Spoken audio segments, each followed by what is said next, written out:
الحمد لله نحمده ونستعينه ونستغفره ونعوذ بالله من شرور أنفسنا وسيئات أعمالنا من يهده الله فلا مضل له ومن يضلل فلا هادي له وأشهد أن لا إله إلا الله وحده لا شريك له وأشهد أن محمدا عبده ورسوله يا أيها الذين آمنوا اتقوا الله حق تقاته ولا تموتن إلا وأنتم مسلمون يا أيها الناس اتقوا ربكم الذي خلقكم من نفس واحدة وخلق منها زوجها وبث منهما رجالا كثيرا ونساء واتقوا الله الذي تساءلون به والأرحام إن الله كان عليكم رقيبا يا أيها الذين آمنوا اتقوا الله وقولوا قولا سديدا يصلح لكم أعمالكم ويغفر لكم ذنوبكم ومن يطع الله ورسوله فقد فاز فوزا عظيما أما بعد فإن خير الكلام كلام الله وخير الهدي هدي محمد صلى الله عليه وسلم وشر الأمور محدثاتها وكل محدثة بدعة وكل بدعة ضلالة وكل ضلالة في النار. Donc nous continuons notre explication du livre Al-Wajiz fi fiqhi sunnati wal kitab al-aziz que l'on traduit par l'essentiel dans la compréhension du Coran et de la Sunna. La semaine dernière on avait traité de plusieurs sujets. Le premier, que lorsque l'imam prie, celui qui prie avec lui, lorsqu'il est seul, doit se placer à sa droite. Quelle est la preuve de cela? Quelle est la preuve que celui qui prie seul avec l'imam doit se positionner à droite de cet imam et non à gauche? Non? Hadith de qui? Quel compagnon? Hadith d'Ibn Abbas radiyallahu anhu, qui avait dormi sur le prophète sallallahu alayhi wa sallam, et lorsque le prophète sallallahu alayhi wa sallam s'est levé la nuit pour prier, il s'est positionné à sa gauche, et le prophète sallallahu alayhi wa sallam l'a pris par sa main et l'a placé à sa droite. Ensuite on avait parlé que lorsque ceux qui prient avec l'imam sont deux ou plus, ils doivent se positionner derrière l'imam. Quelle est la preuve? Non?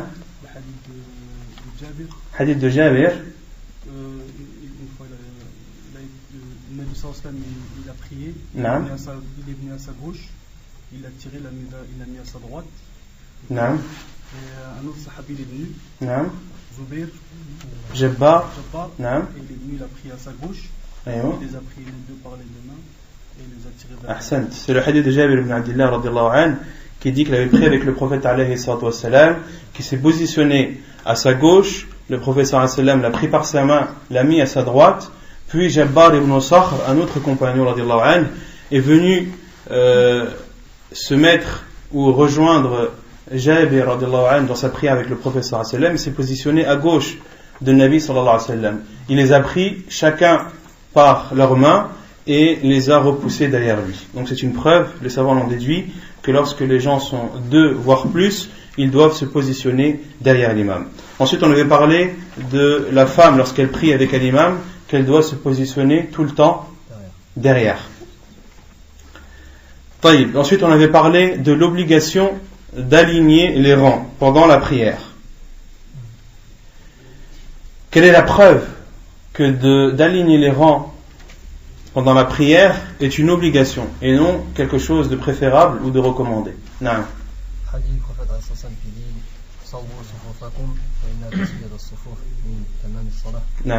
C'est la parole du prophète sallallahu alayhi wa sallam qui dit Istawu aw sawwu sufufakum fa inna taswiyata as-saffi min tamam as-salah. Et le prophète sallallahu alayhi wa sallam a dit Sawwu sufufakum. C'est un ordre du prophète sallallahu alayhi wa sallam, et on avait dit que l'ordre du prophète sallallahu alayhi wa sallam signifiait l'obligation jusqu'à la preuve du contraire. Or, il n'y a pas de preuve dans la sunna du prophète sallallahu alayhi wa sallam qui viendrait prouver le contraire de cela. Qu'est-ce qu'on avait dit également sur les règles ou les comportements à avoir pendant le rang? Comment est-ce que le rang doit-il être? Il doit être droit, il doit être aligné, droit. Quelle est la preuve? Non? Il y avait un prophète il disait que un sahabi disait que le prophète il alignait les rangs de sorte comme si une personne allait aligner la flèche de son arc. C'est la parole d'un compagnon qui disait que le prophète sallallahu alayhi wa sallam alignait les rangs de ses compagnons pour qu'ils soient droits, comme l'un d'entre nous taillait le bâton de sa flèche pour qu'il soit droit. Car une flèche, pour qu'elle soit efficace, il faut que son support, le support de la pointe, c'est-à-dire le bois, doit être droit. Il ne doit pas être tordu, il ne doit pas être ondulé, il doit être droit. Et au temps du prophète sallallahu alayhi wa sallam, il était connu que les gens qui préparaient leurs flèches insistaient sur ce bois et le taillaient de façon qu'il soit de la façon la plus droite possible et la plus parfaite possible. Et le prophète sallallahu alayhi wa sallam alignait les rangs de ses compagnons de la même façon. Ensuite, le prophète sallallahu alayhi wa sallam nous a ordonné aussi de fermer les espaces. وَسُدُّ الْخُلَلِ. Le prophète sallallahu alayhi wa sallam a dit أَقِيمُوا الصُّفُوفَ وَحَاذُوا بَيْنَ الْمَنَاكِبِ. Qu'est-ce que ça veut dire وَحَاذُوا بَيْنَ الْمَنَاكِبِ? Et mettez vos épaules à la même position. Les épaules de chacun d'entre nous doivent être alignées. وَسُدُّ الْخُلَلِ. Et le prophète sallallahu alayhi wa sallam nous ordonne de fermer les espaces. وَلِينُوا بِأَيْدِي إِخْوَانِكُمْ. Qu'est-ce que ça veut dire وَلِينُوا بِأَيْدِي إِخْوَانِكُمْ? Non? Soyez doux avec les mains de vos frères. Qu'est-ce que ça veut dire soyez doux avec les mains de vos frères? À part Bachir. Qui était là la semaine dernière? Non? Parce que à l'époque du prophète, les compagnons avaient l'habitude de tirer les frères, enfin les compagnons pour les rapprocher, pour fermer les espaces. Non, car le prophète a dit soyez doux avec les mains de vos frères, c'est-à-dire de vos frères qui seraient amenés à utiliser leurs mains pour aligner les rangs, qui seraient amenés à poser leurs mains sur votre poitrine, sur vos épaules, etc., pour vous reculer ou pour vous avancer. On avait dit qu'au temps du prophète sallallahu alayhi wa sallam, il y avait des personnes qui étaient désignées uniquement pour aligner les rangs. Ils étaient appelés au temps du prophète sallallahu alayhi wa sallam al-Musawwoun. Et on avait donné l'exemple ou l'explication du hadith des compagnons radiyallahu anhum, lorsque l'un d'entre eux a dit kunna nutradu ani as-sufufi bayna as-sawari tarda. Nous étions repoussés des rangs qui étaient coupés par des poteaux fortement. Ils étaient repoussés par qui? Par justement ces compagnons radiyallahu anhum qui avaient pour charge d'aligner ou pour fonction d'aligner les rangs dans la mosquée. Ensuite le prophète sallallahu alayhi wa sallam a dit وَمَنْ وَصَلَ صَفًّا وَصَلَهُ اللَّهُ وَمَنْ قَطَعَ صَفًّا قَطَعَهُ اللَّهُ. Et celui qui complète un rang ou qui le fait continuer, Allah subhanahu wa ta'ala lui le continuera, si on peut traduire comme ça. وَمَنْ قَطَعَ صَفًّا قَطَعَهُ اللَّهُ. Et celui qui coupe un rang, Allah le coupera. Qu'est-ce que ça veut dire? Non. Le coupera de sa miséricorde. Et وَمَنْ وَصَلَ صَفًّا وَصَلَهُ اللَّهُ وَصَلَهُ اللَّهُ يعني برحمته. طيب. Ensuite, d'autres règles à respecter dans le rang. Le prophète sallallahu alayhi wa sallam a dit رُصُّوا الصُّفُوفِ رُصُّوا صُفُوفَكُمْ. Qu'est-ce que ça veut dire رُصُّوا صُفُوفَكُمْ? Non? Serrez-vous et rapprochez-vous dans votre rang. C'est-à-dire que ceux qui prient dans le rang doivent se rapprocher entre eux. Ils doivent se coller, se serrer. Et le professeur Hassan a dit وَقَارِبُوا بَيْنَهَا. Qu'est-ce que ça veut dire? Et approchez les rangs entre eux. C'est-à-dire que les rangs ne doivent pas être éloignés les uns des autres. Et on avait dit que le premier rang qui ne devait pas être éloigné, c'était celui qui était derrière l'imam. Celui qui est derrière l'imam, le premier rang qui est juste derrière l'imam, ne sort pas de cette parole du professeur Hassan lorsqu'il dit وَقَارِبُوا بَيْنَهَا. Les savants disent et approcher les rangs entre eux, rapprocher les rangs entre eux. Le premier rang qui doit être rapproché, c'est le premier qui doit être rapproché de l'imam. Puis le second qui doit être rapproché du premier, et le troisième qui doit être rapproché du second, etc. etc. وَحَاذُوا بِالْأَعْنَاقِ. Et le professeur sallam a dit et alignez vos coups. Qu'est-ce que ça veut dire aligner vos coups? Non. Fermer de sorte que lorsqu'une personne se met au bout du rang et qu'il observe l'alignement du rang, tous les coups doivent être alignés. Ahsant. Les coups doivent être alignés, de telle sorte que si une personne se positionne au bout d'un rang et qu'il regarde le cou de ceux qui prient, ils doivent être alignés. D'accord? Il ne doit pas y avoir de cou qui dépasse un autre. Et ensuite le prophète sallallahu alayhi wa sallam a dit fawalladhi nafsi biyadihi, et je jure par celui qui détient mon âme entre sa main, je vois le diable entrer bayna khalal as-saf, entre les espaces du rang, comme si c'était al-hadaf, et on avait dit le hadaf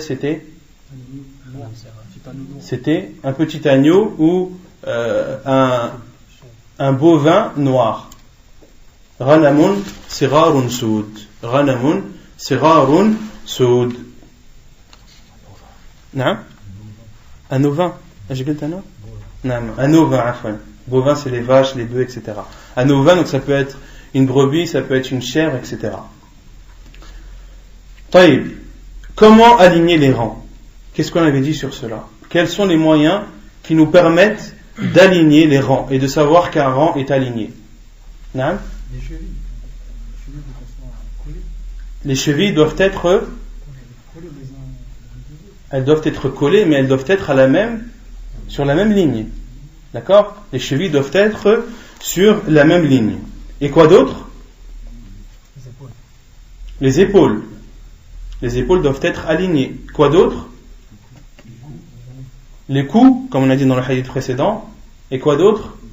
Les genoux. Le prophète sallam a aussi parlé des genoux, que les genoux doivent être alignés également. Tout ceci sont des moyens qui permettent à la personne, à l'imam entre autres, ou à ceux qu'il a désignés pour aligner les rangs, de savoir qu'un rang est aligné ou non. Taïb. Ensuite, on a parlé des rangs des hommes et des rangs des femmes. Qu'est-ce qu'on avait dit sur les mérites du rang des hommes et sur le mérite du rang des femmes? Naam. Le meilleur des rangs pour les hommes, c'est les premiers. Naam. Et que les meilleurs des rangs pour les pires sont les derniers pour les hommes. Et que pour les femmes, les pires sont les premiers. Et les meilleurs sont les derniers. Ahsant. On avait dit que, le professeur Hassan avait dit que le meilleur des rangs des hommes, ce sont les premiers, et les pires sont les derniers, et les meilleurs des rangs pour les femmes sont les premiers, et les pires sont les derniers. On avait expliqué cela car pour les femmes, plus elles s'éloignent des hommes et plus... Non? On avait dit le meilleur des rangs pour les femmes sont les derniers et les pires sont les premiers. Afwan. Les meilleurs des rangs pour les femmes sont les derniers et les pires sont les premiers. On avait expliqué cela en disant que la femme, plus elle est éloignée des hommes, et mieux cela est pour elle. Et on avait dit que ce hadith, où le prophète sallallahu alayhi wa sallam a dit que le pire des rangs pour les femmes est le premier, qu'il ne fallait pas le prendre dans sa totalité, dans sa généralité, dans sa globalité, et que cela devait être pris en considération lorsque la femme prie derrière les hommes. Mais si les femmes prient entre elles, alors s'applique le hadith du prophète sallallahu alayhi wa sallam qui dit non, un autre hadith. Il y a celui-là, Inna Allah wa malaikatahu yusalluna ala as-saf al-awwal, mais il y a un autre hadith. S'il connaissait la valeur du premier rang et de l'adhan, il ferait un tirage au sort. Donc ce hadith-là est général et il s'applique aux femmes lorsqu'elles sont entre elles. Ensuite, on avait parlé du mérite des premiers rangs. On avait cité le hadith du prophète sallallahu alayhi wa sallam, Inna Allah wa malaikatahu yusalluna ala as-sufuf al-awwal, qu'Allah et ses anges prient. On avait expliqué le terme prier, c'est-à-dire qu'Allah subhanahu wa ta'ala fait l'éloge de ceux sur qui il prie. Allah subhanahu wa ta'ala fait l'éloge de ceux qui prient dans les premiers rangs. Et on avait expliqué la parole des savants, la parole du prophète sallallahu alayhi wa sallam qu'ont donné les savants sur as-sufuf al-awwal, ala as-sufuf al-awwal. Qu'est-ce que ça veut dire les premiers rangs? Il y avait deux significations. À part Bachir. Non? C'est-à-dire tous les premiers rangs de plusieurs mosquées, différents groupes de...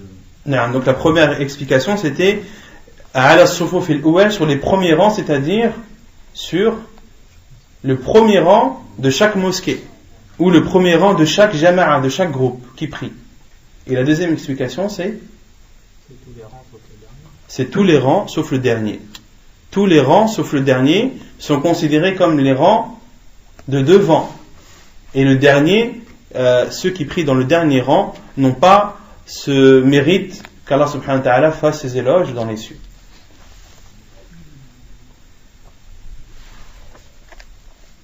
Ensuite, on avait parlé de qui devait se positionner derrière l'imam. On avait cité le hadith du prophète sallallahu alayhi wa sallam qui dit que se positionnent derrière moi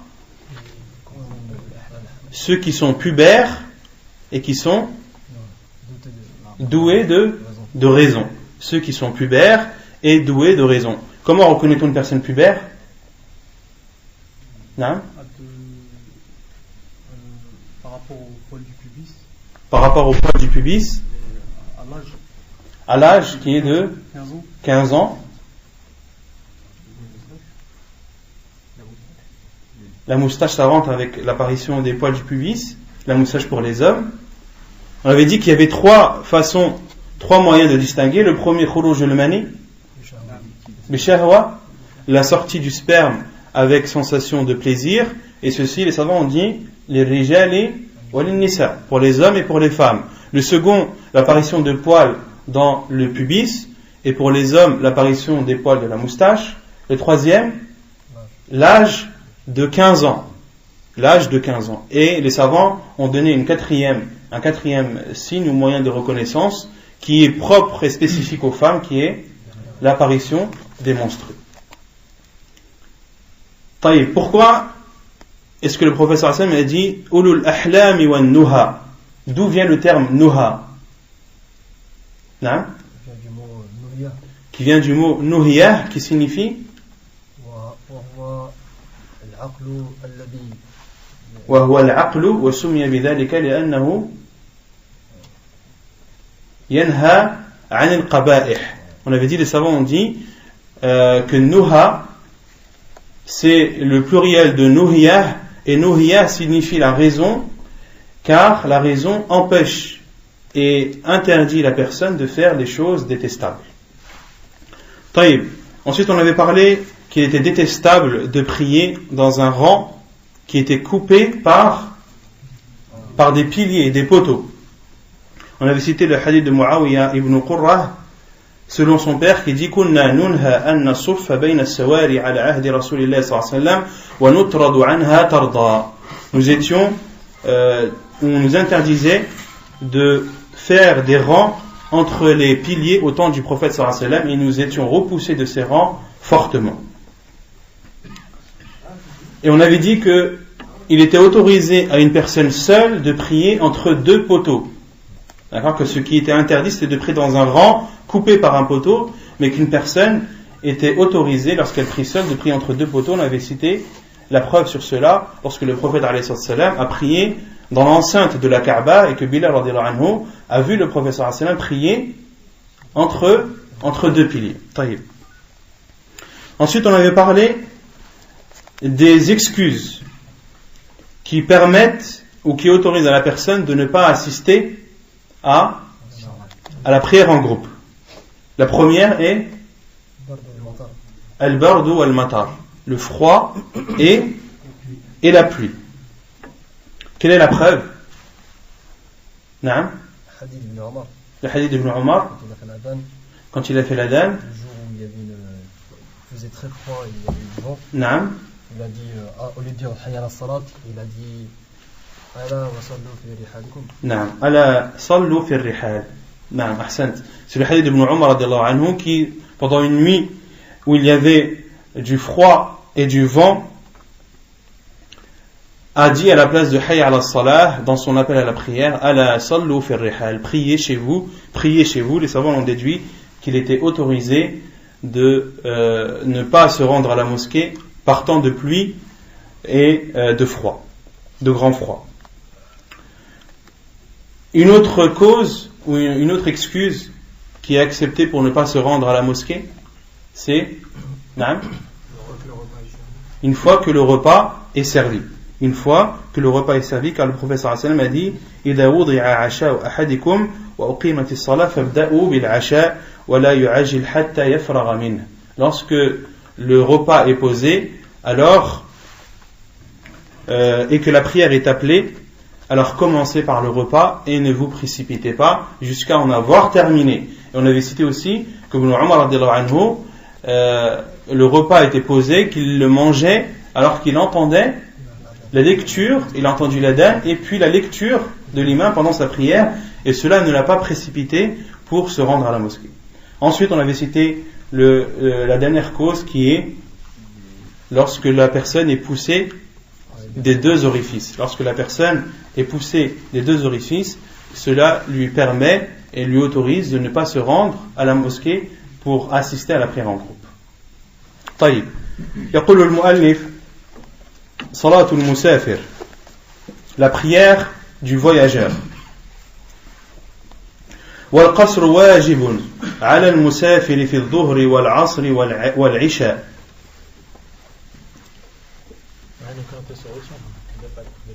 نعم.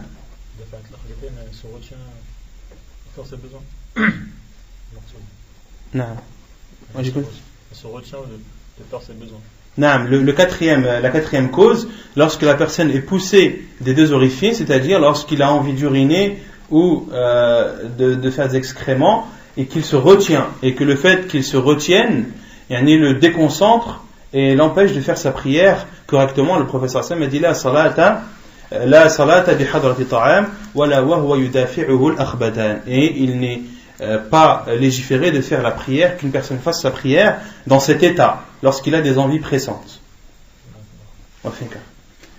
طيب صلاة المسافر والقصر واجب على المسافر في الظهر والعصر والعشاء. قال الله تعالى وإذا ضربتم في الأرض فليس عليكم جناح أن تقصروا من الصلاة إن خفتم أن يفتنكم الذين كفروا. Donc l'auteur parle maintenant de la prière du voyageur et il dit wal-qasru, la réduction, wajibun, est obligatoire pour le voyageur pendant la prière de Dhuhr, de l'Asr et de l'Isha. Pendant la prière du Dhuhr, la prière du Asr et la prière de l'Isha. Et quand on parle de réduction, c'est-à-dire passer de 4 à 2. Autrement dit, il y a des prières qui ne sont pas réduites, qui sont celles de l'Fajr, qui restent 2, et la prière du Maghrib, qui reste toujours au nombre de 3. Ici, l'auteur dit wal-qasr wajibun, la réduction est une obligation. Donc l'auteur considère que de réduire sa prière pour le voyageur est une obligation. Et ce qu'il faut savoir, c'est que les savants, rahimahumullah, disent que la réduction est permise aux voyageurs qui ne voyagent pas pour faire un péché. Les savants disent, parmi le Cheikh Ibn Uthaymin, le Cheikh Al-Albani rahimahullah, et d'autres, comme l'imam Al-Nawawi rahimahullah, disent qu'il n'est pas légiféré pour celui qui voyage pour désobéir à Allah subhanahu wa ta'ala, safarul ma'siyah la yajuzu fihi al-qasr. Pourquoi? Car c'est une aumône qu'Allah subhanahu wa ta'ala a fait pour ses serviteurs. C'est une dérogation qu'Allah subhanahu wa ta'ala a donnée à ses serviteurs pour qu'ils l'utilisent dans le bien. Et à partir du moment où ses serviteurs seraient amenés à utiliser cette faveur d'Allah subhanahu wa ta'ala pour faire un mal, il ne lui est pas autorisé de l'utiliser. Et c'est l'avis le plus sûr, wallahu a'lam.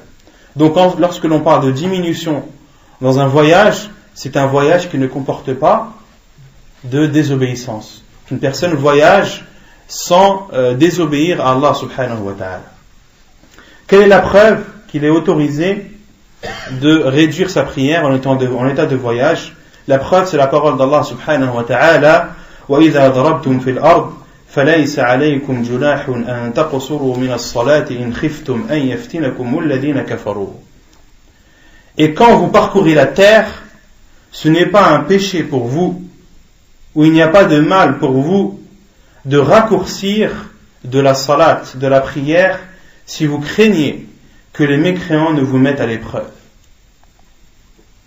On comprend de ce verset, Allah subhanahu wa ta'ala dit وَإِذَا ضَرَبْتُمْ فِي الْأَرْضِ, et lorsque vous parcourez la terre, c'est-à-dire lorsque vous voyagez et que vous êtes amené à parcourir la terre, ce n'est pas un mal pour vous de raccourcir de la prière.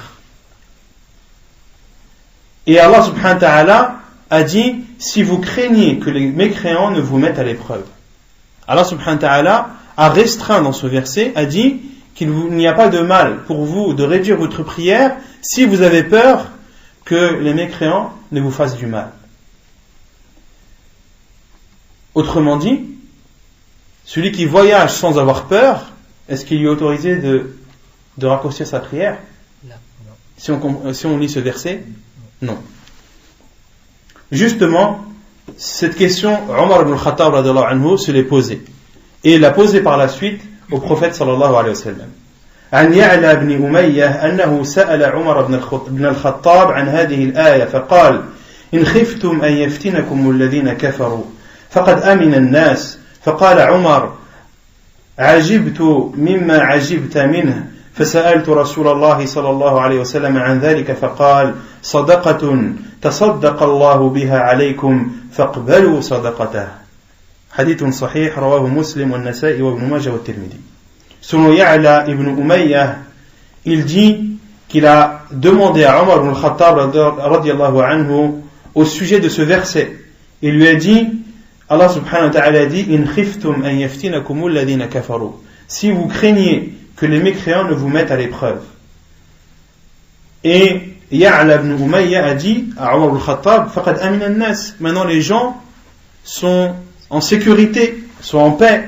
Et Omar ibn al-Khattab lui a répondu, je me suis posé la question comme tu te l'es posée et j'ai demandé au prophète sallallahu alayhi wa sallam sur ceci et il m'a répondu, sadaqatun tasaddaqallahu biha alaykum faqbalu sadaqatah.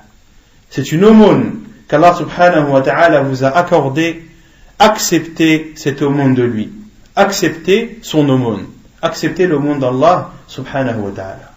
Quelle est la preuve dans ce hadith qu'il est obligatoire de réduire sa prière en état de voyage? Non? Non. Le prophète sallallahu alayhi wa sallam a dit faqbalu sadaqatah. Et les savants ont dit wa hada lil wujub. Wa hada lil wujub. Ala kulli hal, il y a une divergence des savants sur la réduction de la prière. Certains savants disent que c'est une sunna fortement recommandée. Et d'autres savants disent que de la réduction de la prière est une obligation et c'est l'avis le plus sûr wallahu a'lam. وعن ابن عباس قال فرض الله الصلاة على لسان نبيكم في الحضر 4 وفي السفر 2 وفي الخوف 1. حديث صحيح رواه مسلم وابو داود وغيره. Et selon Ibn Abbas radiyallahu anhu, il dit Allah subhanahu wa ta'ala a décrété ou a décrit ou a prescrit la prière par la bouche de votre prophète sallallahu alayhi wa sallam lorsque vous êtes résident de 4, lorsque vous êtes en voyage de 2 et lorsque vous êtes en état de peur de 1. De 4 rak'at en étant résident, de 2 rak'at en étant en état de voyage et de 1 rak'at en état de peur, autrement dit fi halat al-harb, pendant la guerre. Comme on avait vu que pendant la prière du combat, salat al-khawf, la prière de la peur, pendant le combat, il y a plusieurs façons rapportées dans la sunna du prophète sallallahu alayhi wa sallam, et parmi ces façons, il y a le fait de ne prier qu'une seule rak'a. La preuve dans la parole d'Ibn Abbas radiyallahu anhu, c'est sa parole qu'il rapporte du prophète sallallahu alayhi wa sallam, faradallahu, Allah subhanahu wa ta'ala a prescrit, autrement dit, il a rendu obligatoire. وعن عمر قال صلاة السفر 2 وصلاة الجمعة 2 والفطر والأضحى 2 تمام غير قصر على لسان محمد صلى الله عليه وسلم. حديث صحيح رواه النسائي وابن ماجه. Et selon Omar radiyallahu anhu, il dit la prière du voyage est de 2 rak'at, la prière de l'Jumu'ah est de 2 rak'at, la prière de l'Fitr et de l'Adha, des 2 fêtes, sont de 2 rak'at. Elles sont complètes et non réduites ala lisani Muhammadin sallallahu alayhi wa sallam, par la bouche du prophète sallallahu alayhi wa sallam. Et Cheikh Al-Albani rahimahullah, après avoir cité ces hadiths, il dit, et ce qui prouve que la prière du voyageur est une obligation, c'est que la prière du voyageur n'est pas réduite. Elle est à la base de 2 rak'at. Comme Al-Jumu'ah n'est pas une prière réduite. C'est une prière qui est à la base de 2 rak'at. Comme les 2 prières des fêtes, ce ne sont pas des prières qui sont réduites, car elles sont à la base de 2 rak'at. Et le prophète sallallahu alayhi wa sallam, lorsqu'Allah subhanahu wa ta'ala lui a ordonné ou lui a prescrit les prières pendant la nuit de l'ascension, elles ont été prescrites comme étant réduites. On verra dans le hadith suivant, elles ont été réduites. Allah subhanahu wa ta'ala a ordonné à son prophète sallallahu alayhi wa sallam de prier ad-duhr, combien de rak'at? 2 rak'at. Et à l'asr, 2 rak'at. Et c'est lorsque le prophète sallallahu alayhi wa sallam a fait l'émigration à Médine que ces prières ont été ajoutées et sont passées de 2 à 4. نعم. وعن عائشة قالت: الصلاة أول ما فرضت ركعتين فأقرت صلاة السفر وأتمت صلاة الحضر. حديث صحيح متفق عليه. Quelle est la preuve de cela? C'est la parole de Aïcha radhiyallahu anha qui dit: la prière au début a été rendue obligatoire. Il a été rendu obligatoire de s'acquitter de 2 rak'at. فأقرت في صلاة السفر. Et elle a persisté ou elle est restée ainsi pour la prière du voyageur.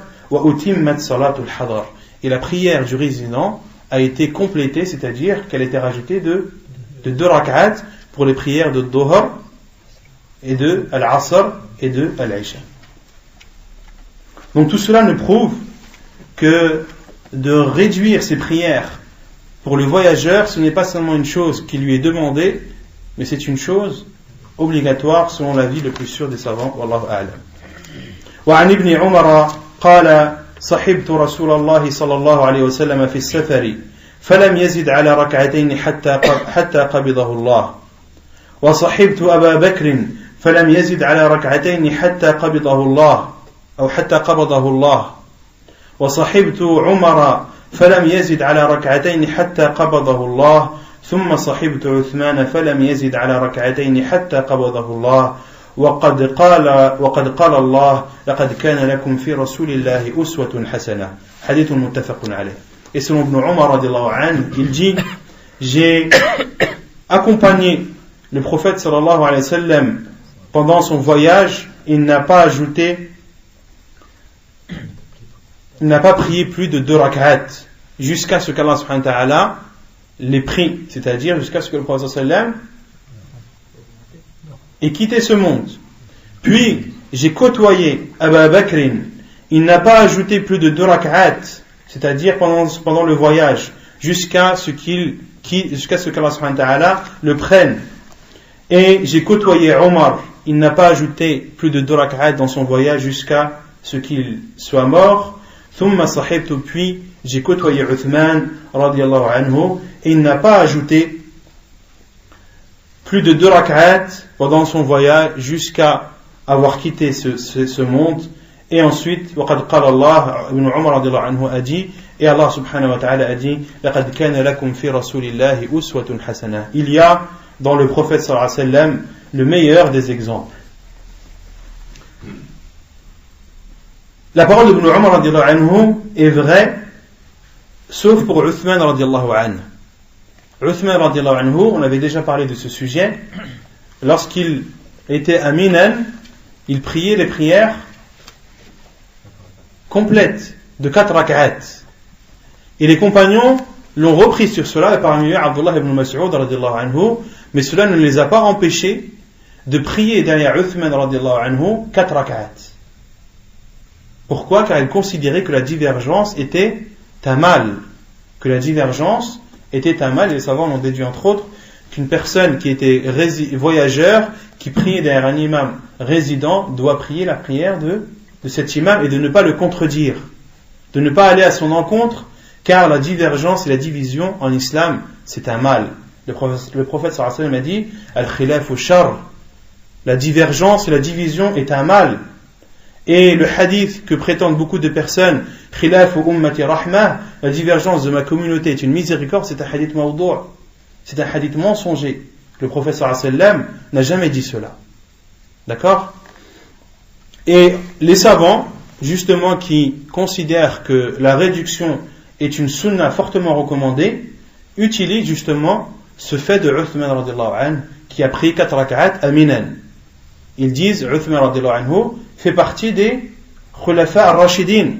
Et le prophète sallallahu alayhi wa sallam a dit alaykum bi sunnati wa sunnati al-khulafa ar-rashidin. Donc c'est parmi les preuves des savants qui considèrent que la réduction de la prière pour le voyageur est fortement recommandée, c'est ce fait de Uthman radhiyallahu anhu. طيب مسافة القصر, la distance. نعم. Pourquoi t'as dit c'est pas vrai le hadith يعني Ibn Umar radhiyallahu anhu a dit de ce qu'il sait, a dit qu'il a côtoyé Uthman radhiyallahu anhu. Est-ce qu'il a côtoyé tout le temps? Il l'a côtoyé tout le temps? Il ne l'a pas côtoyé tout le temps. La preuve, c'est que Aminan Uthman radhiyallahu anhu a prié 4 rak'at. Donc Ibn Umar radhiyallahu anhu parle de ce qu'il sait. Mais il y a d'autres compagnons radhiyallahu anhum qui nous ont rapporté un autre fait de Uthman radhiyallahu anhu, qu'il a fait sa prière alors qu'il était en voyage en 4 rak'at. D'accord? Donc d'où ma parole lorsque j'ai dit que Ibn Umar radhiyallahu anhu a dit vrai dans ce qu'il a dit, sauf pour Uthman radhiyallahu anhu, car il a été rapporté que Uthman radhiyallahu anhu lui a prié 4 rak'at. Wallahu a'lam. La distance qui autorise ou qui permet de réduire la prière. Masafatul qasr. اختلف العلماء في تحديد المسافة التي تقصر فيها الصلاة اختلافا كثيرا حتى نقل ابن المنذر وغيره في هذه المسألة أكثر من 20 قولا والراجح أنه لا حد لذلك أصلا إلا ما سمي سفرا في لغة العرب التي بها خاطبهم عليه السلام إذ لو كان المقدار السفر حد غير ما ذكرنا لما أغفل عليه السلام بيانه البتة ولا أغفلهم سؤاله عليه السلام عنه ولا اتفقوا على ترك نقل تحديده في ذلك إلينا. C'est la parole de Ibn Hazm, وهذا من كلام Ibn Hazm rahimahullah في كتابه المحلى. Donc l'auteur rapporte une parole de l'imam Ibn Hazm dans son livre Al-Muhalla qui dit les savants ont divergé sur fi tahdidi, sur la délimitation de la distance par laquelle il est autorisé de réduire sa prière. Ils ont beaucoup divergé sur cela, et au point que l'imam Ibn al-Mundhir et autres que lui ont rapporté à ce sujet plus de 20 avis. Plus de 20 avis. Certains savants disent c'est la distance parcourue en 1 jour et 1 nuit. D'autres savants ont dit c'est la distance qui est parcourue en 3 jours et 3 nuits. D'autres savants ont dit que c'est que lorsque tu pars de chez toi et que tu sais que tu seras de retour le soir, quelle que soit la distance que tu auras parcourue, tu ne seras pas considéré comme voyageur. Des avis qui sont très nombreux et qui dépassent le nombre de 20. Et l'imam Ibn Hazm rahimahullah a dit wal-rajih est l'avis le plus sûr, qu'il n'y a pas de délimitation à ce sujet.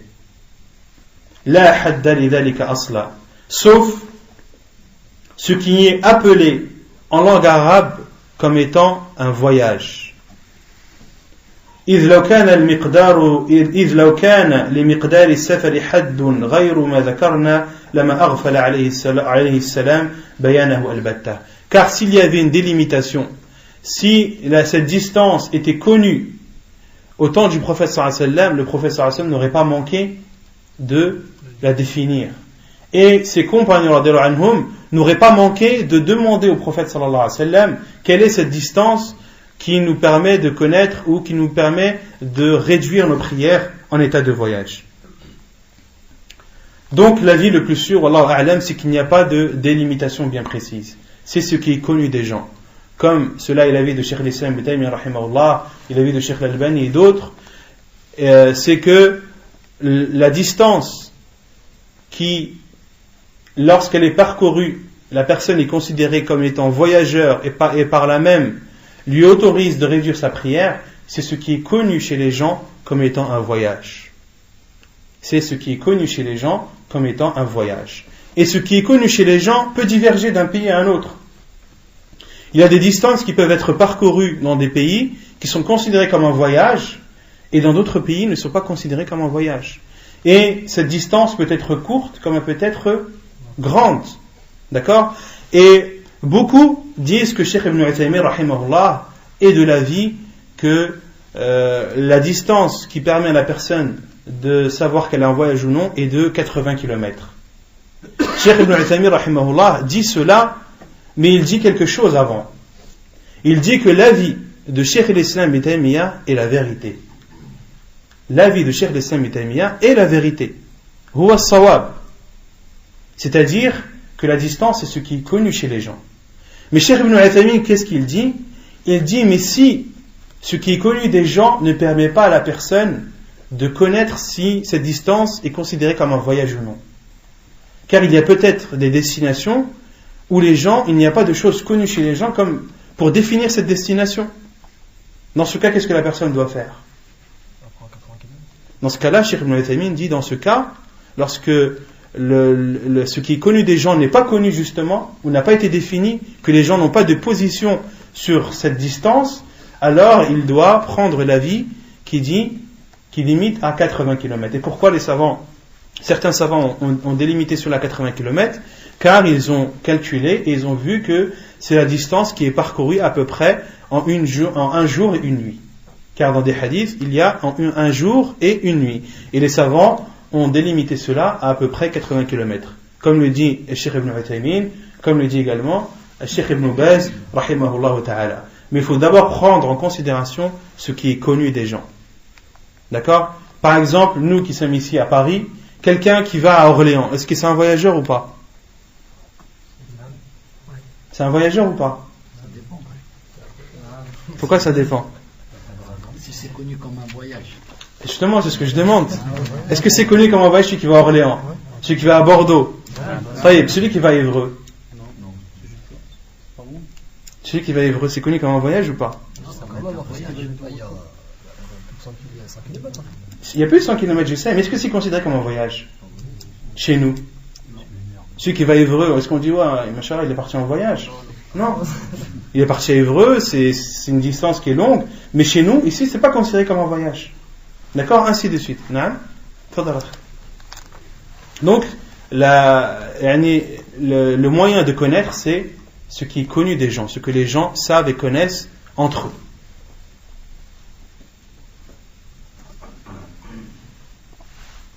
طيب. Il y a une mas'ala pour le Hajj. Ceux qui sont des habitants de la Mecque, d'accord? Lorsqu'ils vont à Minan, est-ce qu'ils doivent prier la prière en 2 rak'at ou non? Est-ce qu'ils doivent faire al-qasr ou non? Ils font le qasr ou non? Non? À Minan, le prophète sallallahu alayhi wa sallam a prié les prières 2 rak'at, qasran wa jam'an.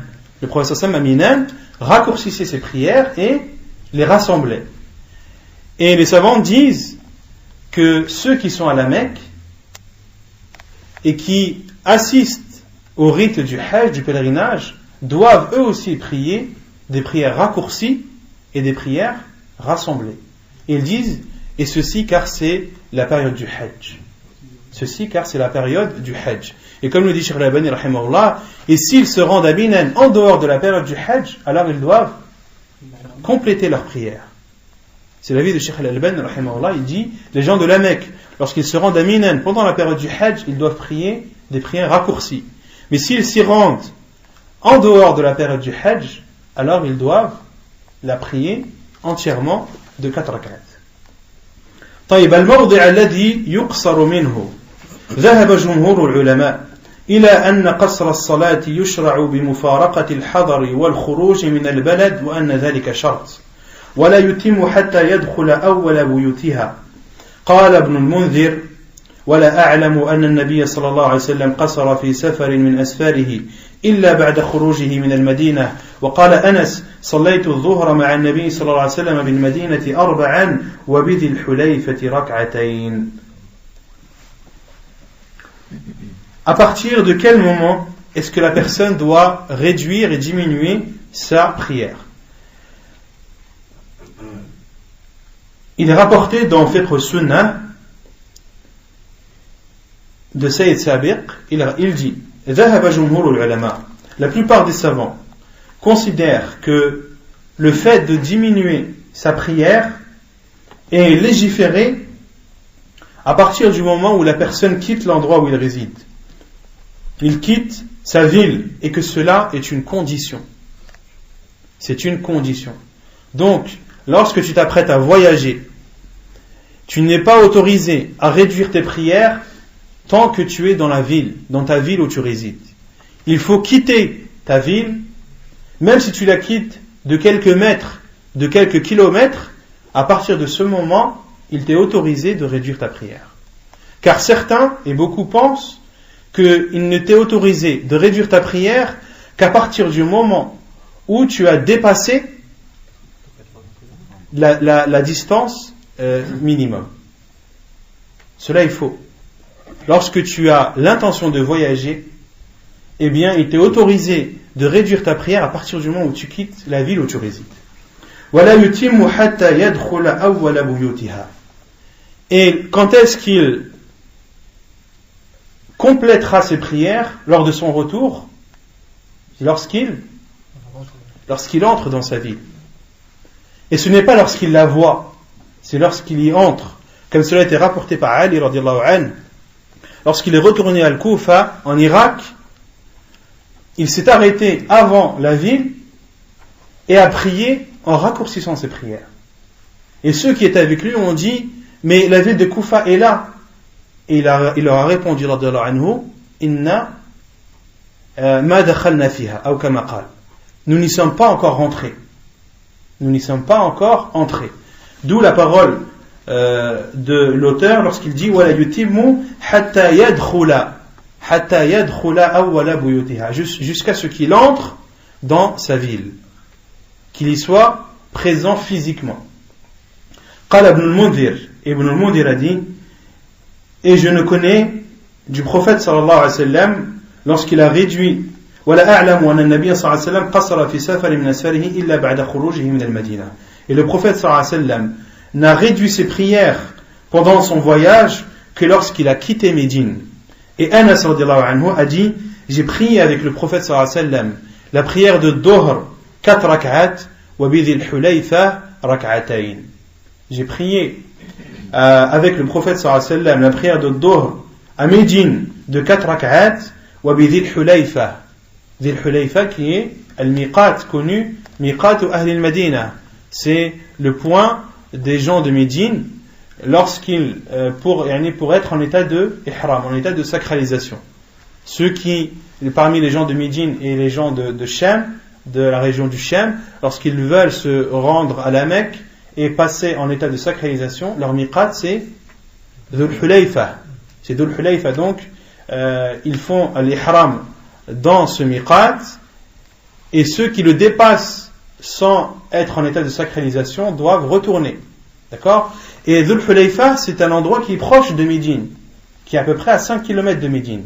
Et Anas radiyallahu anhu a dit qu'il avait prié avec le prophète sallallahu alayhi wa sallam la prière de Dohr à Médine de 4 rak'at, et à Dhul Hulayfa il a prié rak'atayn, autrement dit il a prié la prière de Al-Asr, qu'il a prié la prière de Al-Asr à Dhul Hulayfa de 2 rak'at.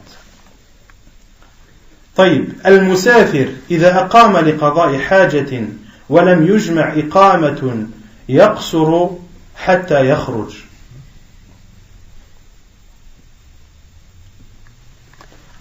Le voyageur, lorsqu'il réside ou lorsqu'il stationne dans un endroit pour finir une affaire et qu'il ne pense pas y résider, il doit alors réduire sa prière jusqu'à ce qu'il sorte, jusqu'à ce qu'il reparte.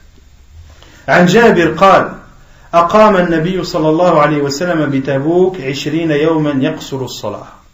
حديث صحيح رواه أبو داود. Autrement dit, l'auteur a dit que celui qui voyage pour une affaire et qu'il se rend dans un pays dont il n'a pas l'intention de résider, et qu'il reste dans ce pays ou dans cet endroit tant que son affaire n'est pas terminée. Et son affaire peut se terminer du jour au lendemain. D'accord? Et ici l'auteur dit qu'il doit réduire sa prière tant qu'il est là-bas, tant que son affaire n'est pas résolue ou n'est pas finie, jusqu'à ce qu'il sorte. La preuve est le hadith de Jabir radiyallahu anhu qui dit que le prophète sallallahu alayhi wa sallam a stationné à Tabouk 20 jours, yaqsuru as-salah, que le prophète sallallahu alayhi wa sallam est resté à Tabouk 20 jours et il réduisait sa prière. Hadith authentique rapporté par Abu Daoud. وقال ابن القيم ولم يقل صلى الله عليه وسلم للأمة لا يقصر الرجل الصلاة إذا أقام أكثر من ذلك ولكن اتفق إقامته هذه المدة كما في فقه السنة. Ibn al-Qayyim rahimahullah a dit, et le prophète sallallahu alayhi wa sallam n'a pas dit à sa communauté de ne pas réduire sa prière s'il reste plus que cela. Mais le prophète sallallahu alayhi wa sallam est resté ce laps de temps car c'était ce laps de temps qui lui était nécessaire. Autrement dit, que le prophète sallallahu alayhi wa sallam soit resté à Tabouk 20 jours. Le prophète sallallahu alayhi wa sallam n'a pas dit si vous restez plus de 20 jours, alors terminez ou complétez vos prières. Le prophète sallallahu alayhi wa sallam n'a pas dit cela. Il est resté 20 jours car c'était les jours qui lui étaient nécessaires à Tabouk. C'est ce que veut dire Al-Imam Ibn al-Qayyim rahimahullah. فإن عزم, ensuite l'auteur dit فإن عزم الإقامة أتم بعد 19 كما قال ابن عباس رضي الله عنهما أقام النبي صلى الله عليه وسلم 19 يقصر فنحن إذا سافرنا 19 قصرنا وإن زدنا أتممنا وإن زدنا أتممنا.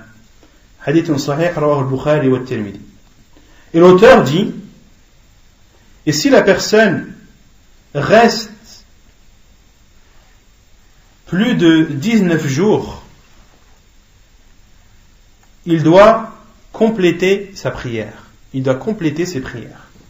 Comme le dit Abdullah ibn Abbas, qu'Allah l'agréé, il dit le prophète sallallahu alayhi wa sallam est resté 19 jours en réduisant sa prière. Ibn Abbas dit, donc ça c'est la parole de Abdullah ibn Abbas, et nous, lorsque nous voyagions plus de 19 jours, ou 19 jours, nous réduisions nos prières. Et si nous restions plus que 19 jours, alors nous complétions nos prières. Ça c'est la parole d'Ibn Abbas, radiyallahu anhu. Et il y a à ce sujet une divergence des savants. À ce sujet, il y a une divergence des savants. Le premier avis, ou la première situation, lorsque la personne voyage pour une chose, pour une affaire, les savants sont d'accord sur le fait que cette personne réduit ses prières jusqu'à ce que son affaire soit terminée. Jusqu'à ce que son affaire soit terminée, même s'il est amené à rester des années. Même s'il est amené à rester des années. Et s'il voyage et sait qu'il va rester un laps de temps bien défini dans l'endroit où il va voyager, là il y a une divergence des savants. Certains savants ont dit s'il reste plus de 4 jours, il doit compléter ses prières. D'autres ont dit s'il reste plus que 15 jours, il doit compléter ses prières. D'autres ont dit s'il reste plus de 19 jours, il doit compléter ses prières. D'autres ont dit s'il reste plus de 20 jours, il doit compléter ses prières. Et l'avis le plus sûr, wallahu a'lam, c'est qu'il n'y a pas de délimitation à cela. Comme le dit Cheikh Al-Albani rahimahullah ta'ala. Et sa preuve de Cheikh Al-Albani rahimahullah, c'est que Ibn Umar radiyallahu anhu, lorsqu'il était à Adribijan, il était bloqué par la neige. Et il est resté 6 mois en réduisant ses prières. Il est resté 6 mois en réduisant ses prières. Et Cheikh Al-Albani rahimahullah dit, « Lorsque la personne voyage vers un endroit et qu'elle sait qu'elle connaît la durée de son voyage ou de son stationnement dans cet endroit, il lui est autorisé de réduire sa prière. Car il n'a pas l'intention d'habiter dans cet endroit. La yanwi l'istiqrar. La yanwi al-istiqrar. Cheikh Al-Albani dit, à partir du moment où tu voyages d'un endroit à un autre et que tu te rends dans cet endroit sans avoir l'intention de t'y installer et d'y vivre et d'y travailler, alors tu es en état de voyage, même si tu y restes 1 mois, 2 mois, 3 mois, etc. D'accord ?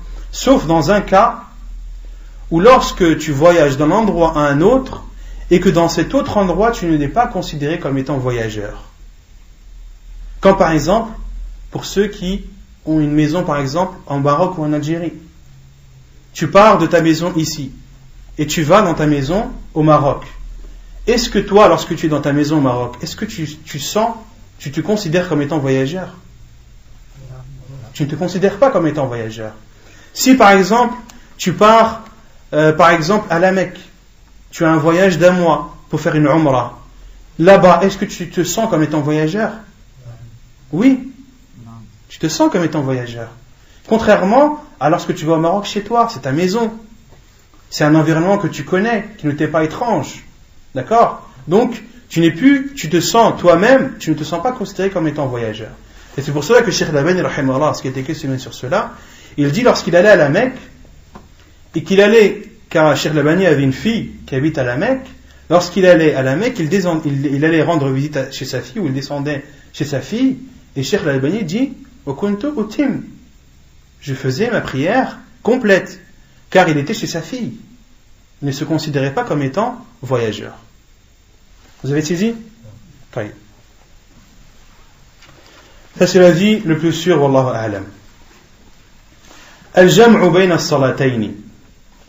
Le rassemblement entre 2 prières. Asbabuhu. Quelles sont les causes qui autorisent à la personne de rassembler ses prières? السفر أولا السفر عن أنس قال كان رسول الله صلى الله عليه وسلم إذا ارتحل قبل أن تزيغ الشمس أخر الظهر إلى وقت العصر ثم نزل فجمع بينهما فإذا زاغت الشمس قبل أن يرتحل صلى الظهر ثم ركب حديث متفق عليه. La première cause qui autorise à la personne de rassembler ses prières, c'est le voyage.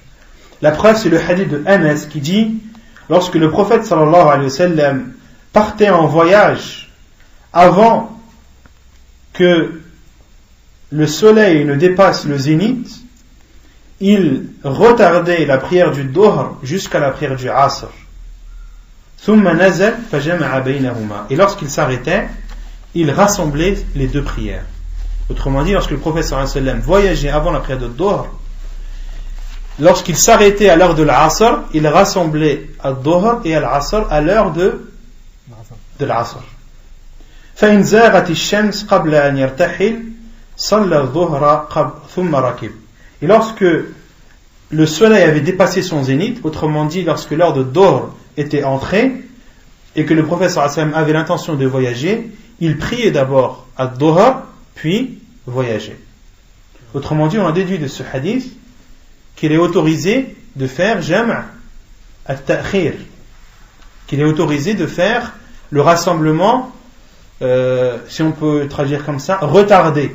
C'est-à-dire que tu retardes une prière pour la rassembler avec la prière suivante. Autrement dit, ici, le prophète sallallahu alayhi wa sallam a retardé la prière de Dhuhr pour la prier à l'heure de l'Asr.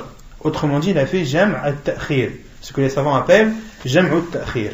وعن معاذ أن النبي صلى الله عليه وسلم كان في غزوة تبوك إذا ارتحل قبل أن تزيغ الشمس أخر الظهر حتى يجمعها إلى العصر يصليهما جميعا وإذا ارتحل بعد زيغ الشمس صلى الظهر والعصر جميعا ثم سار وكان إذا ارتحل قبل المغرب أخر المغرب حتى يصليها مع العشاء وإذا ارتحل بعد المغرب عجل العشاء فصلاها مع المغرب حديث صحيح رواه أبو داود والترمذي. Et selon Mu'ad, ibn Jabir radiyallahu anhu, il dit le prophète sallallahu alayhi wa sallam, lorsqu'il était pendant la bataille de Tabouk, lorsqu'il voyageait avant le zénith, il reculait ou il retardait la prière de Dhuhr jusqu'à la rassembler jusqu'à l'heure de l'Asr, puis les prier ensemble. Donc lorsque le prophète sallallahu alayhi wa sallam était à Tabouk et qu'il voyageait, lorsqu'il s'apprêtait à partir avant que le soleil n'atteigne le zénith, avant que le soleil ne dépasse le zénith, avant que le soleil ne dépasse le zénith, le prophète sallallahu alayhi wa sallam retardait la prière de Dhuhr jusqu'à la prière de l'Asr et les priait ensemble. Et lorsqu'il partait, après que le soleil ait dépassé le zénith, il priait à Dhuhr et à l'Asr ensemble, puis partait. Il priait d'abord à Dhuhr, puis à l'Asr, puis partait. Et lorsqu'il partait avant la prière du Maghrib, il reculait la prière du Maghrib jusqu'à la prier avec l'Isha. Et lorsqu'il partait après le Maghrib, il avançait l'Isha et la priait avec la prière du Maghrib. Autrement dit, la personne, lorsqu'elle est en voyage, beaucoup se demandent qu'est-ce qui est le mieux. Est-ce que le mieux c'est de rassembler une prière avant ou bien de la retarder? Est-ce que le mieux c'est d'avancer une prière et la prier avec celle qui la précède, ou bien de retarder une prière et la prier avec celle qui la suit? Les savants disent, la personne regarde ce qui est le mieux pour elle.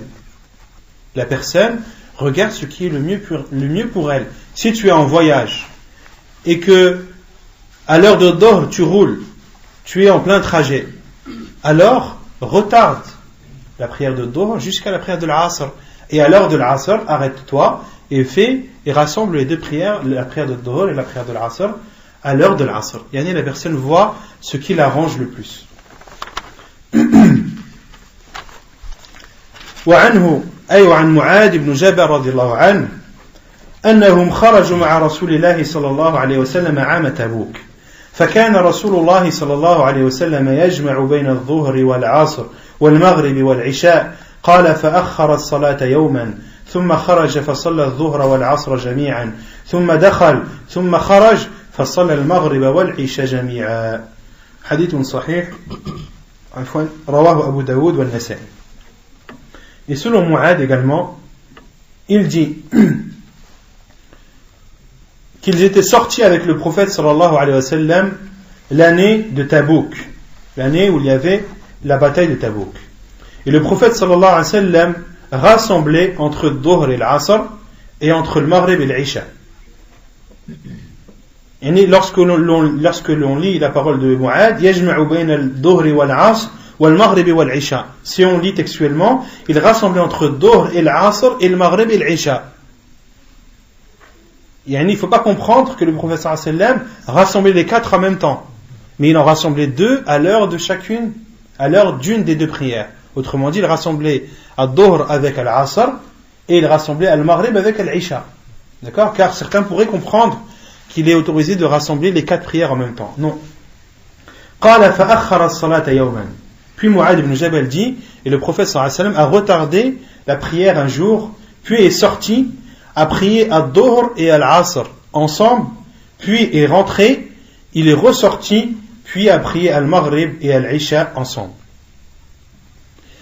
Qu'est-ce qu'on déduit de ce hadith du prophète sallallahu alayhi wa sallam? Tout d'abord, de rassembler les prières, ce n'est pas une chose obligatoire.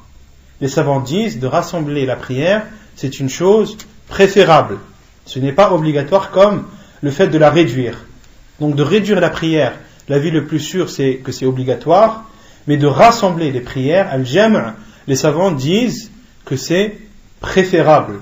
Ce n'est pas obligatoire. Qu'est-ce que l'on déduit du hadith de Mu'ad ibn Jabal?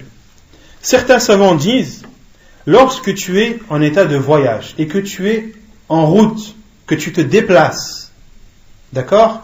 Alors dans ce cas, il t'est préférable de rassembler tes prières. Tu roules, à l'heure de Dhuhr, tu es encore en train de rouler et tu sens encore que tu peux faire plus, donc tu te dis que tu vas rassembler la prière de Dhuhr à l'heure de l'Asr. D'accord? Là, tu rassembles, pourquoi? Car tu es en trajet. Certains savants disent, lorsque tu stationnes pendant ton voyage, le mieux c'est de ne pas rassembler.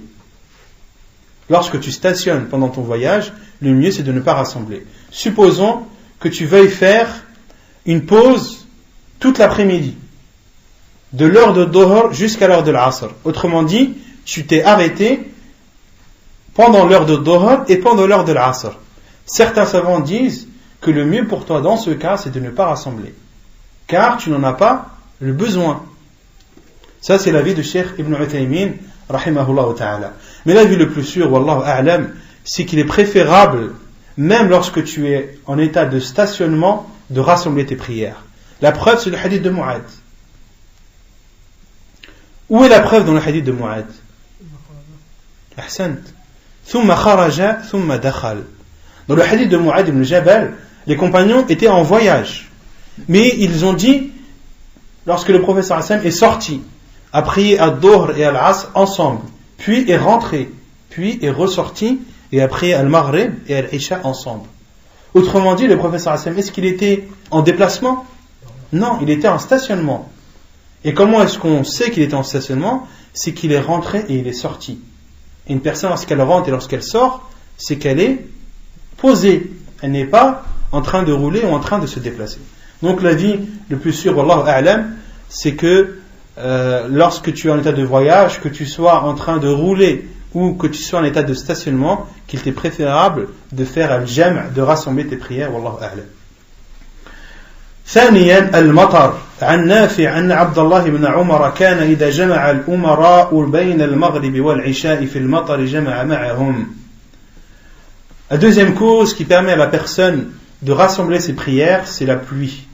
Selon Nafi', il dit que Abdullah ibn Umar, lorsque les émirs rassemblaient la prière de l'Maghrib et de l'Isha, en temps de pluie, ils rassemblaient la prière avec eux.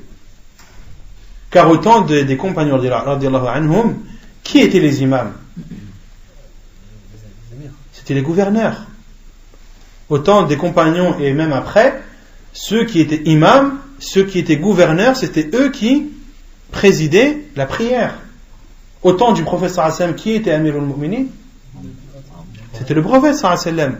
C'était le gouverneur des musulmans. Et c'était lui aussi qui se chargeait de présider la prière. Et Abdullah ibn Umar, lorsque les émirs à son temps, à son époque, lorsque les gouverneurs à son époque rassemblaient les prières de l'Maghrib et de l'Isha en temps de pluie et qu'il était amené à prier derrière eux, il rassemblait aussi sans les contredire. D'accord? Sans les contredire et sans condamner ce geste de leur part. Non. Là on parle de rassembler. Lorsque il pleut, il n'est uniquement autorisé de rassembler et non de réduire la prière. وعن هشام بن عروة أن أباه عروة وسعيد بن المسيب وأبا بكر ابن عبد الرحمن ابن الحارث بن هشام ابن المغيرة المخزومي كانوا يجمعون بين المغرب والعشاء في ليلة المطيرة في الليلة المطيرة إذا جمعوا بين الصلاتين ولا ينكرون ذلك. صحيح رواه مالك والألباني في الإرواء. Et selon Hisham ibn Urwa, selon son père Urwa, selon Saïd ibn al-Musayyab, selon et Abu Bakr ibn Abdurrahman ibn al-Harith ibn Hisham ibn al-Mughira al-Makhzoumi, qu'il rassemblait entre le Maghrib et l'Isha pendant des nuits pluvieuses. Il rassemblait entre deux prières et personne ne les contredisait et personne ne condamnait ce geste de leur part. وعن موسى بن عقبة أن عمر بن العبد العزيز كان يجمع بين المغرب والعشاء الآخرة إذا كان المطر وإن سعيد بن المسيب وعروة ابن الزبير وأبا بكر ابن عبد الرحمن ومشيخ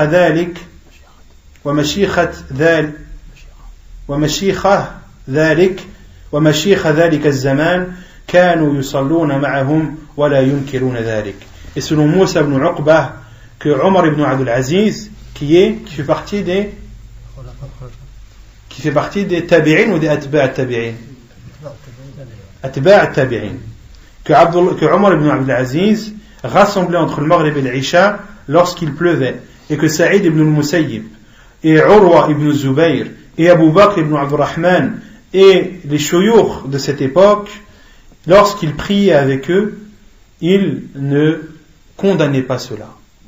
Et tous les noms que j'ai cités, les savants, ce sont les fuqaha de Médine. Ce sont tous les savants de Médine. Tous les tabi'in et atba' tabi'in de Médine. Donc les gens qui connaissaient la religion, qui connaissaient très bien la religion, et lorsqu'ils priaient, qu'ils rassemblaient les prières pendant une nuit pluvieuse ou pendant un jour pluvieux, ils ne condamnaient pas cela. وعن ابن عباس قال صلى رسول الله صلى الله عليه وسلم الظهر والعصر جميعا والمغرب والعشاء جميعا في غير خوف ولا سفر. وعنه قال جمع رسول الله صلى الله عليه وسلم بين الظهر والعصر والمغرب والعشاء بالمدينة في غير خوف ولا مطر، وهو يشعر أن الجمع للمطر كان معروفا في عهد النبي صلى الله عليه وسلم، ولو لم يكن كذلك لما كان ثمة فائدة من نفي المطر كسبب مبرر للجمع. قاله الألباني. Et selon Abdullah ibn Abbas radiallahu anhu, il dit que le prophète sallallahu alayhi wa sallam a prié al-Dhuhr et al-Asr ensemble, et al-Maghrib et al-Isha ensemble, sans qu'il n'y ait de peur ni de voyage, sans peur ni voyage. Non? Hadith thani. Il y a deux hadiths. Le premier hadith de Abdullah ibn Abbas, c'est sans peur et sans voyage. Autrement dit, qu'est-ce qu'on en déduit de ce hadith? Qu'est-ce qu'on en déduit de ce hadith d'Ibn Abbas? Non? Bidoun et sabab, sans raison. Premièrement, mais on en déduit une deuxième chose. Ahsant. Que la peur, c'est une cause qui permet de rassembler les prières. Car Ibn Abbas a dit, le prophète sallallahu alayhi wa sallam n'a pas rassemblé ses prières en état de peur ni en état de voyage. Autrement dit, de rassembler les prières en état de peur et en état de voyage était une chose qui était connue des compagnons radiyallahu anhum. D'accord? Puis Abdullah ibn Abbas dit dans un autre hadith, Jama'a, que le prophète sallallahu alayhi wa sallam a rassemblé entre Dhuhr et l'Asr et entre Al-Maghrib et l'Isha à Médine sans peur ni pluie. Sans peur ni pluie. On en déduit de ce hadith que la peur et la pluie sont des causes qui te permettent de rassembler les prières. Qui te permettent de rassembler les prières. D'où la parole de Cheikh Al-Albani rahimahullah, il dit, et l'on comprend de cela, que de rassembler les prières en temps de pluie était connu au temps du prophète sallallahu alayhi wa sallam. Et si cela n'était pas connu, alors pourquoi alors il n'y aurait pas de bénéfice à dire sans peur ni pluie? D'accord? Si cela n'était pas connu au temps du prophète sallallahu alayhi wa sallam, pourquoi est-ce qu'Abdullah ibn Abbas aurait dit sans qu'il n'y ait de pluie ni de peur? C'est clair? Taïb. Et certains savants, comme Cheikh l'Islam Ibn Taymiyyah rahimahullah, ont dit il est autorisé aussi de rassembler les prières lorsqu'il y a des vents violents et lorsqu'il y a un froid glacial. Lorsqu'il y a des vents violents et lorsqu'il y a des vents glaciaux et des vents forts. Quelle est la preuve de cela? Le hadith qu'on avait vu la semaine dernière. Ibn Omar, quand il avait fait l'adhan, il avait dit quand le jour il faisait froid, il y a eu un vent. Il a dit non, dans le hadith d'Ibn Omar radiyallahu anhu, lorsque dans son adhan il a dit as-salatu fi rihal, on en déduit que lorsqu'il pleut, il t'est autorisé de prier chez toi. Est-ce qu'on en déduit où il y a la preuve qu'il est autorisé de rassembler les prières? Vous êtes d'accord? Dans le hadith d'Ibn Omar, lorsqu'il parle du froid et de la pluie, il dit as-salatu sallu fi rihal, priez chez vous. Il n'a pas dit ijma'u bayna as-salatayn. Quelle est la preuve? Non? Le hadith où la khawf wa la matar, c'est connu quand il pleut, souvent il y a des vents, il y a des... Non, les savants ont dit wa ma yaqumu maqam al-matar. Yani, pourquoi est-ce que la pluie, pourquoi est-ce qu'il nous est autorisé de rassembler les prières en temps de pluie? car c'est gênant de sortir en étant de pluie. C'est gênant. Et lorsqu'il y a de la neige, ce n'est pas gênant. Lorsqu'il y a un vent violent, ce n'est pas gênant. Et l'autre preuve, c'est la parole de Ibn Abbas lorsqu'il a été questionné, lorsqu'il a dit, justement après ce hadith, lorsqu'il a été questionné, pourquoi est-ce que le prophète sallallahu alayhi wa sallam a-t-il rassemblé ses prières sans avoir peur, ni sans qu'il soit en voyage, ou sans qu'il n'y ait de pluie? Et Abdullah ibn Abbas a dit, arada an la yuhrija ummata. Il ne veut pas causer de gêne à sa communauté. Donc tout ce qui cause une gêne, eh bien il était autorisé de rassembler. Comme le dit Cheikh al-Islam Ibn Taymiyyah rahimahullah, qu'il est autorisé de rassembler lorsqu'il y a un froid glacial et lorsqu'il y a des vents violents. Wallahu a'lam. Voilà. Non. On pourrait comprendre que de temps en temps il est permis de jumar, par exemple.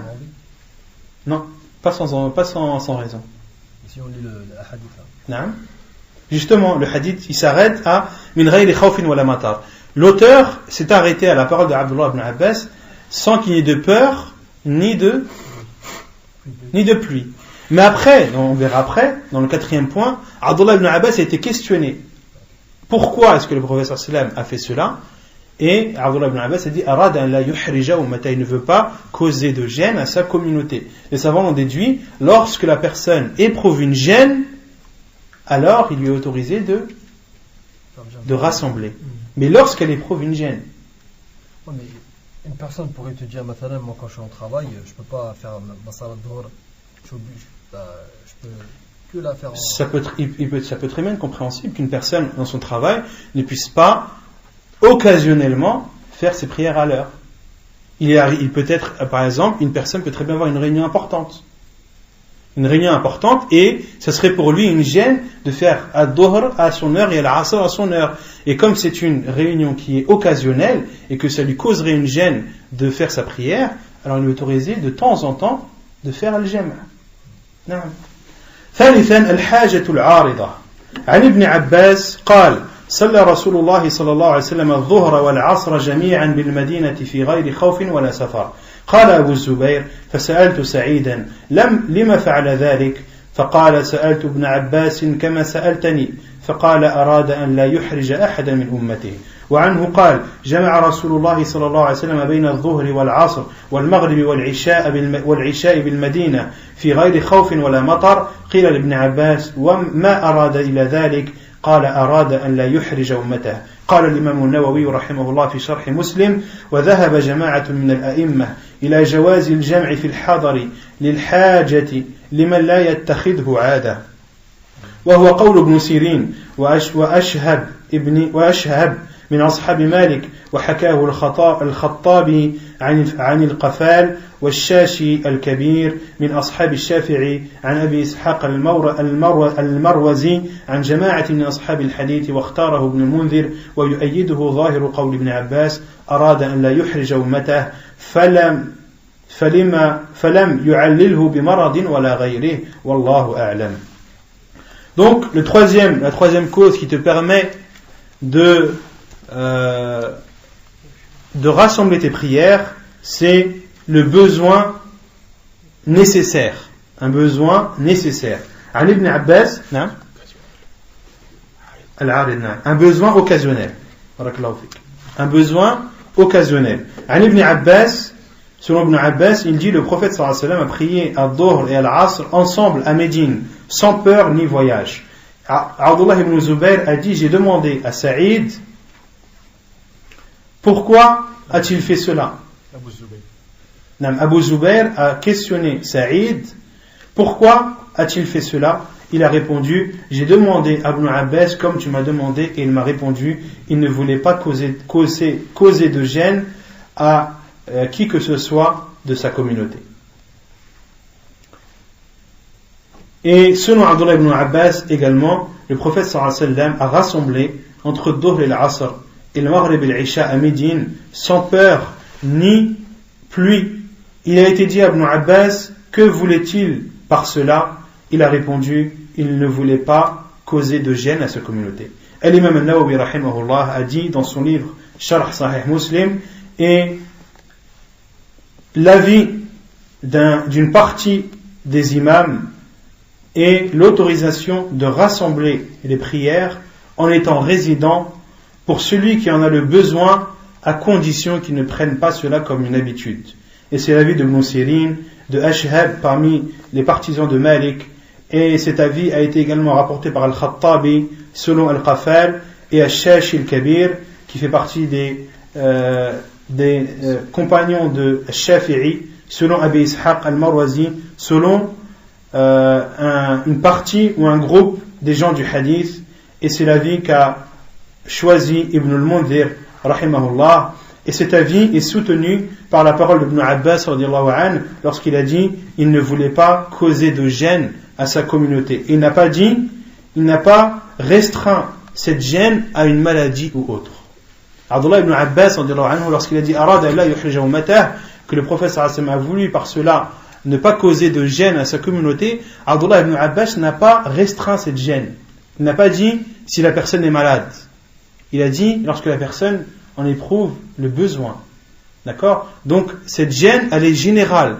À partir du moment où tu éprouves une gêne, alors il t'est autorisé de rassembler tes prières à condition de ne pas prendre cela comme une habitude. Pourquoi de ne pas prendre cela comme une habitude? Parce que l'habitude c'est que tu fasses ces prières. Car Allah subhanahu wa ta'ala a dit Inna as-salata kanat 'ala al-mu'minina kitaban mawquta. Car Allah subhanahu wa ta'ala a dit dans le Coran que la prière est pour les croyants prescrite et à des heures bien définies.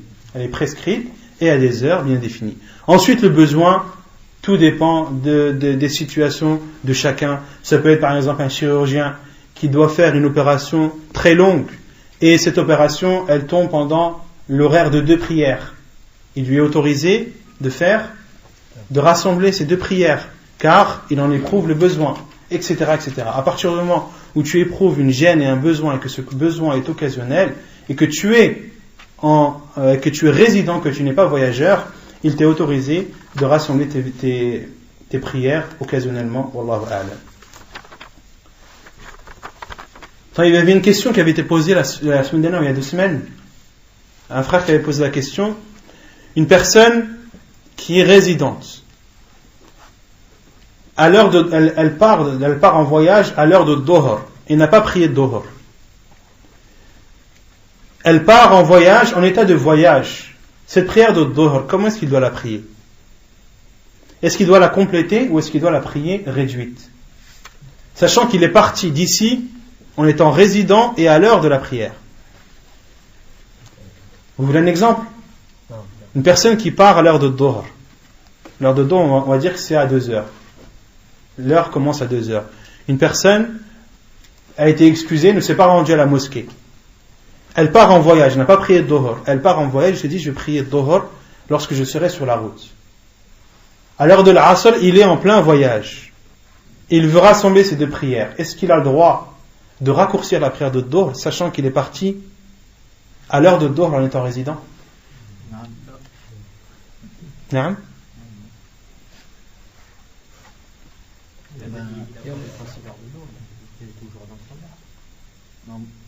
Oui, il est toujours dans ce moment. On a dit qu'il est à l'heure de la Asr. Là, il est en voyage, il s'est arrêté à l'heure de la Asr.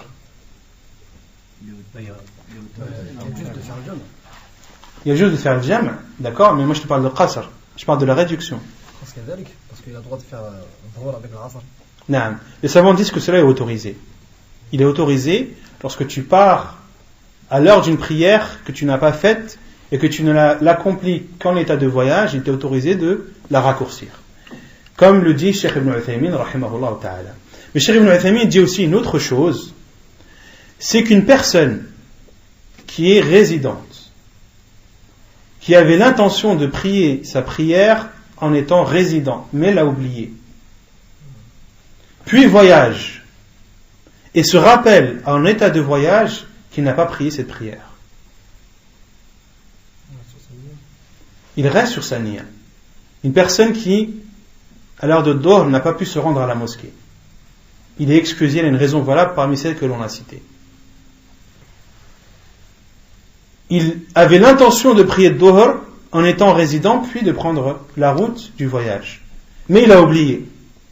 Et il s'en est rendu compte que lorsqu'il était en voyage. Là, le Cheikh Ibn Uthaymin dit il doit prier à Dhuhr combien? 4 rak'at. Pourquoi? Car le prophète sallallahu alayhi wa sallam a dit Man nama an salatin aw nasiyaha falyusalliha. Celui qui dort pendant une prière ou qui l'oublie, qu'il l'a pris. C'est-à-dire qu'il prie cette prière qu'il a oubliée. C'est-à-dire qu'il l'a pris comme il devait la prier. Qu'il l'a pris comme il devait la prier, c'est-à-dire complète. Car il était résident. Donc cette prière, il devait la faire complète. Ça, c'est pour celui qui a oublié. Mais pour celui qui avait l'intention, déjà en partant, avant de partir, de faire ad-Dhuhr et de la rassembler avec al-Asr et de les raccourcir, alors il lui est autorisé de raccourcir. D'accord? Non. Et dans le cas contraire, ça marche? Dans le cas contraire, c'est-à-dire? Un voyageur qui rentre chez lui. Non. Pareil, Cheikh Ibn Uthaymin dit la même chose. Celui qui était en voyage, qui avait l'intention de prier une prière en état de voyageur, et qu'il a oublié, qu'il s'en est rappelé qu'en étant résident, ici il dit il doit aussi prier la prière raccourcie. Car il applique le même hadith, falyusalliha, qu'il l'a pris, c'est-à-dire comme il devait la prier. Wallahu a'lam. ونكتفي بهذا القدر وصلى الله وسلم وبارك على نبينا محمد وعلى آله وصحبه أجمعين وآخر دعوانا أن الحمد لله رب العالمين.